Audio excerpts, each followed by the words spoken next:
Oh non, écoutez, je n'ai pas envie de jouer, je vous assure. Joyeux anniversaire, mes vœux les plus sincères, que ce beau présent vous rende riche et content. Ah, elle y a pensé. Elle y a pensé. Oh, Cynthia.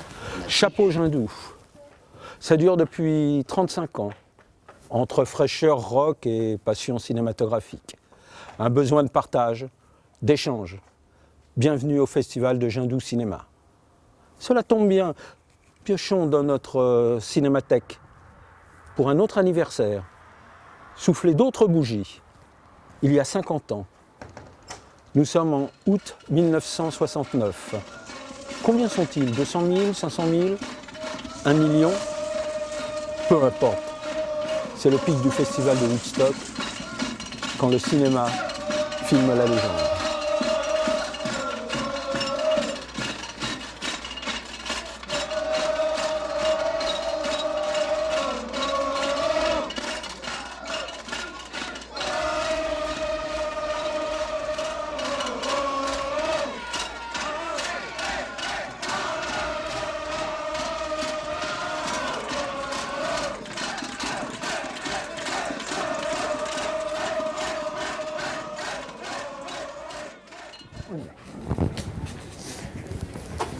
Est-ce que c'est madame qui est spécialiste?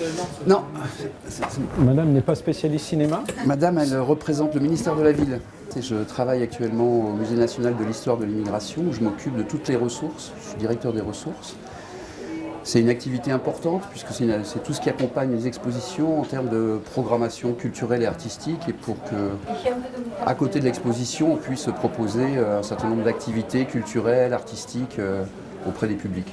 Et donc cinéma. Alors, on a le cinéma, on a la littérature, on a des conférences débats et on a du spectacle vivant.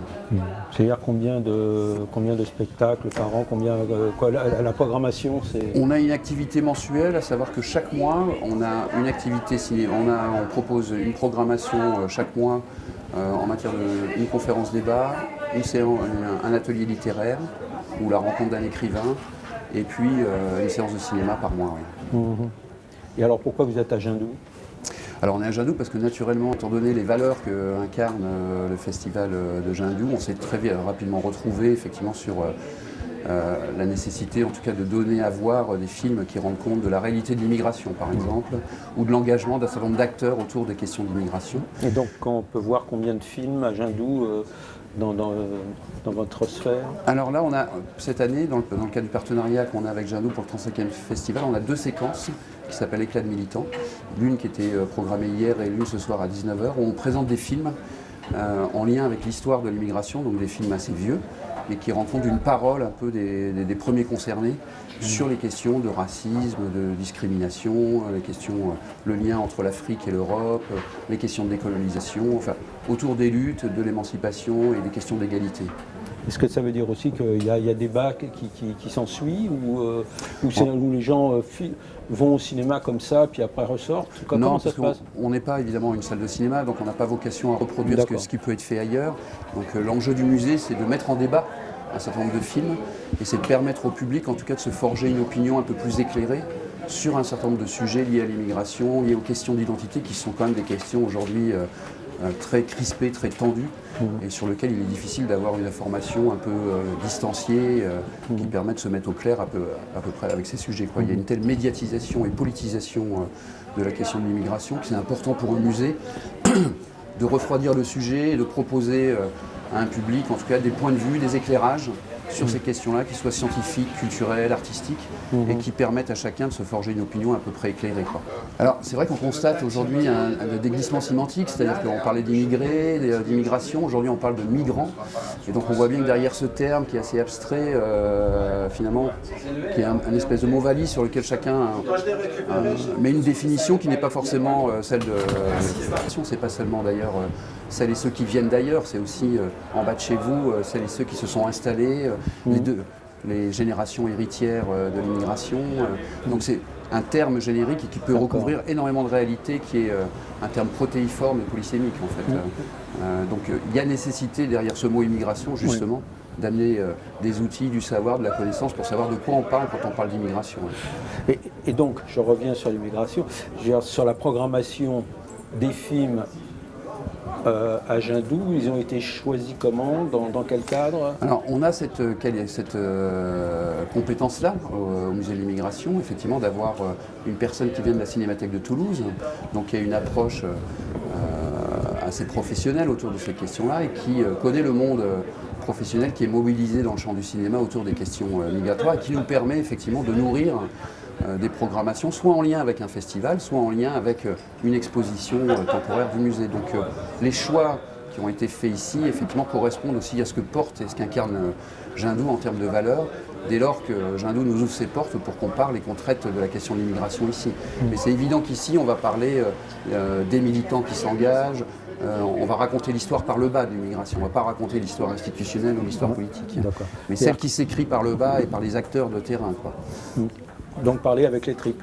Donc parler avec les tripes et puis parler avec ceux qui sont confrontés aux réalités de l'immigration. Donc c'est vrai qu'il y a une dimension à Jindou qui nous intéresse, c'est une parole un peu remontante, quoi. Alors que quand vous travaillez dans une institution à Paris, vous êtes effectivement dans ce qu'on dit dans du descendant, c'est-à-dire que vous mettez en œuvre une politique publique qui est définie par le haut. Nous, ce qui nous intéresse ici, c'est de venir prendre la température de ce qui se passe sur le terrain, quoi. Et de remonter ces éléments pour ajuster, modifier nos programmations, les politiques qu'on peut mettre en place, ou même le choix des expositions, quoi.